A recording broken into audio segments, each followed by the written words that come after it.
আজকে আমরা দেখব দ্বিতীয় পর্যায় ক্রমিক মূল্যায়ন দ্বিতীয় শ্রেণীর স্বাস্থ্য শারীরিক শিক্ষার প্রশ্ন। পূর্ণমান 15, সময় 30 মিনিট। সঠিক উত্তরে টিক চিহ্ন দাও। বৃক্ষ কাটার ফলে বাড়ছে দুর্ভোগ।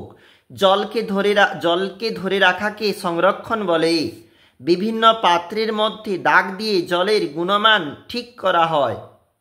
পাত্রের মধ্যে দাগ দিয়ে জলের পরিমাণ হবে এটা।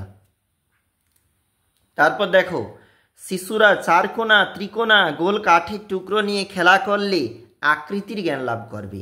শূন্যস্থানে বক্সের শব্দ বসো, ওইখান থেকে তুলে এখানে বসাতে হবে।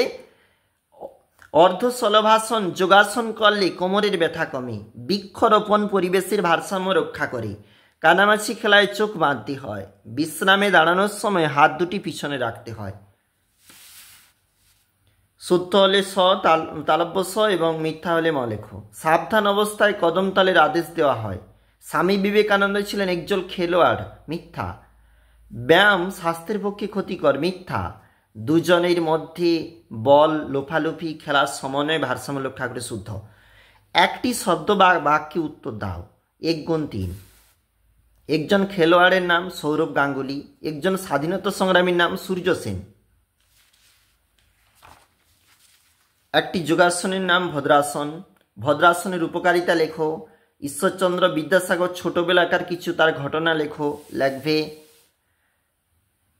শারীরিক মানসিক বিকাশ থাকতে প্রশ্ন। 4টি রঙের নাম লেখো। কমলা, লাল, বেগুনি, হলদে। শিক্ষার্থীদের বল নিয়ে ছোড়াছুড়ি খেলা করলে কি উপকার হবে? ছবি আঁকতে কি কি উপকরণ লাগে? রং, তুলি, পেন্সিল প্রভৃতি। নিচের ছবিটি ভরাট করো। রং দিয়ে ভরাট করবে কিন্তু তোমরা অবশ্যই।